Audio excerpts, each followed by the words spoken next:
Turkish tribe of Louisiana. And as you can see on my shirt, I'm also a member of Naisa too. I originally was a part of Naisa when I reformed back in 2017, 2018. But when COVID came around, I took some time off of school, and just did the workforce for a little bit. But, being back here, this is the first time me being back since COVID. And, it's just such an honor to be here and be around the community, because without the community, I wouldn't be who I am today. I'm a reconnecting native that found his family 3 years ago. And, if it wasn't for the community here and my wife of the Passamaquoddy Nation, I would have never been able to reconnect and have that relationship to place. I wouldn't be able to have that strong connection. And so, I thank you all for giving me this opportunity to be a voice and be able to use my voice. And I've had so many great people over here that have just nurtured a lot of my talents and encouraged me to come up here and speak today. So, quick shout out to my Professor Escobedo for, just helping me learn things, and shout out to my wife as well for helping me see things in a brighter perspective. And so today I wrote a spoken word piece specifically for this event today, and I simply called it Earth Day. And I started off like this.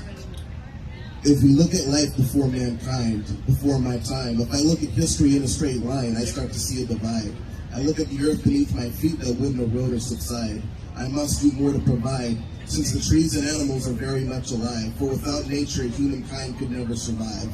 As I scramble through my wordplay, with all my relations celebrating Earth Day, I hate seeing our world be treated the worst way. I want to preserve so my future children will have a birthday without the pollution or toxic waste. Our paradise isn't some faraway space or place. As I'm looking at everyone face to face, I do feel a smile appear, because our paradise is right here.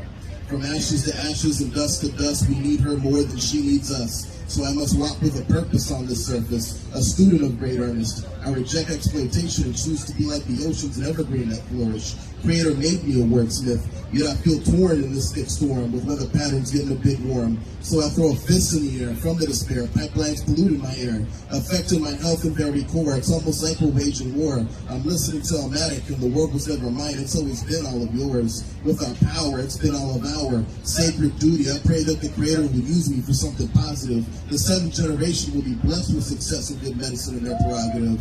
Our warriors are facing violence and name-calling that's derogative, and strong hatred for what is sacred and what's burning bright.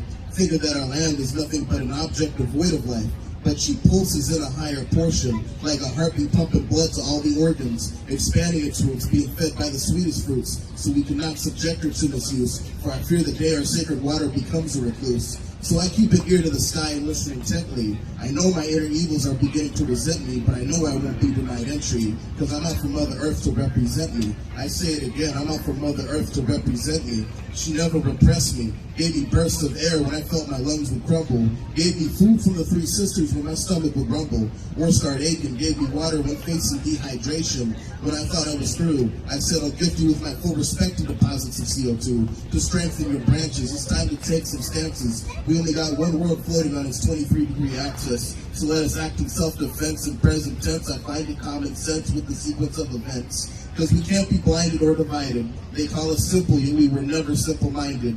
And this is an attribute I can testify. With these generational traumas I'm choosing to rectify, I find that superfly, to have that power, the responsibility of uplifting Mother Earth is ours in her hour of need. The pleas that I will heed, the good medicine that I will feed. I can see how much damage is caused by greed. I want to be free through all the strife. I pray with my wife that the next generation can experience the fruit that's right and admire the beauty that she's shown throughout her life.